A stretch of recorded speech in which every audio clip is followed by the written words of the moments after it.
And welcome back. It's time once again for our book club, and Jesse East is here from the Springfield Greene County Library. Jesse, how are you? Good, how are you? I'm good, thanks for being here. Okay, so 3 selections today. Excited to learn about each of them. So the first one you brought is called Move the Body, Heal the Mind. Tell me about this. Okay, so this book is really interesting because it talks about science right now that is showing that specific exercises can affect your mental health in very specific ways. So we're talking about ADHD, dementia, addiction.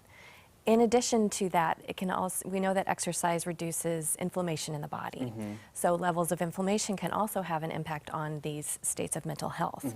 And inflammation is a really popular hot topic right now in the world of mental health and in physical health. That's really, really interesting to me. So obviously we're still, we're kind of like past the new year, but we're still in January. So people are still talking about resolutions and different things to achieve this year.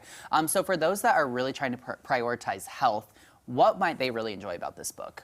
I think one thing about this book, but also all 3 of the books that I brought today, is that these are good books to for people who have been diagnosed with something, but also people who want to prevent getting a diagnosis of these things. So whether you have found yourself diagnosed with cancer or an autoimmune disorder or another kind of disease, or whether you are just really wanting to take steps to prevent those in your life, these are books that can help you with those. That's amazing. Now with this book, so would you say with all the different diagnoses and stuff mentioned in the book, is there anything when you read it that shocked you?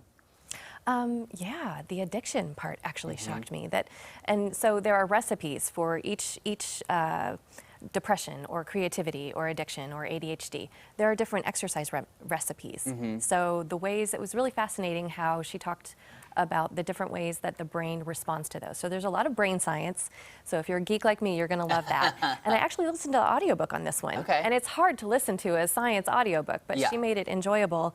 And it was just fascinating enough that it kept my interest too. And I listened to it while walking. So well, there really you go. That's hey, being extra healthy. There you go. Yeah, yeah. So okay, I'm curious on that point really fast. So I feel like that's a huge thing now is audiobooks. So as an avid reader, is there one that you prefer, like a certain way to read the book, I guess?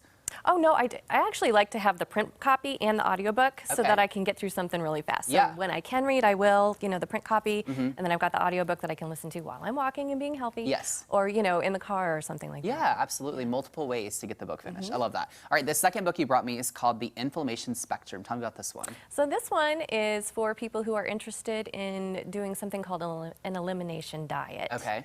So an elimination diet, as I understand it, I'm not a doctor, but I read the book, is where you pare down what you're eating to a very restricted and limited set of foods, and then you slowly add things back in that are known allergens or triggers for inflammation in the body. You keep track of how you're doing, and then you can decide what you want to keep in your life and what maybe just isn't good for you, like gluten, sugar, nightshade vegetables are some of the things that can cause a lot of problems for people, and they don't realize it until they take those things out of their diet, and almost instantly they feel a tremendous sense of relief. And it could be any number of symptoms, from physical symptoms that are super obvious to feeling less tired or less depressed or having better focus. That's really interesting, and I think maybe something we don't talk about enough, but the way, I don't know, just like inflammation in food and the way that triggers our body is just such an interesting topic.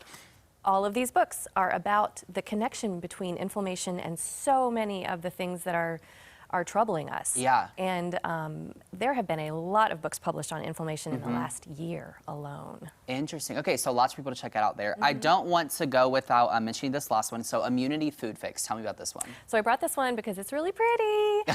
It's like an encyclopedia of foods that help address inflammation in some specific way. So each page, it's alphabetical. Each page focuses on a different food, like apples.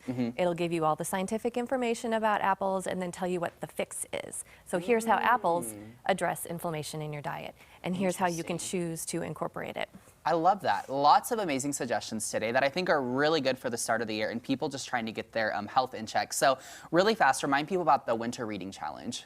The Winter Reading Challenge is still going on at all the Springfield Greene County Public Libraries. Adults just need to pick 5 books that they want to read. Okay.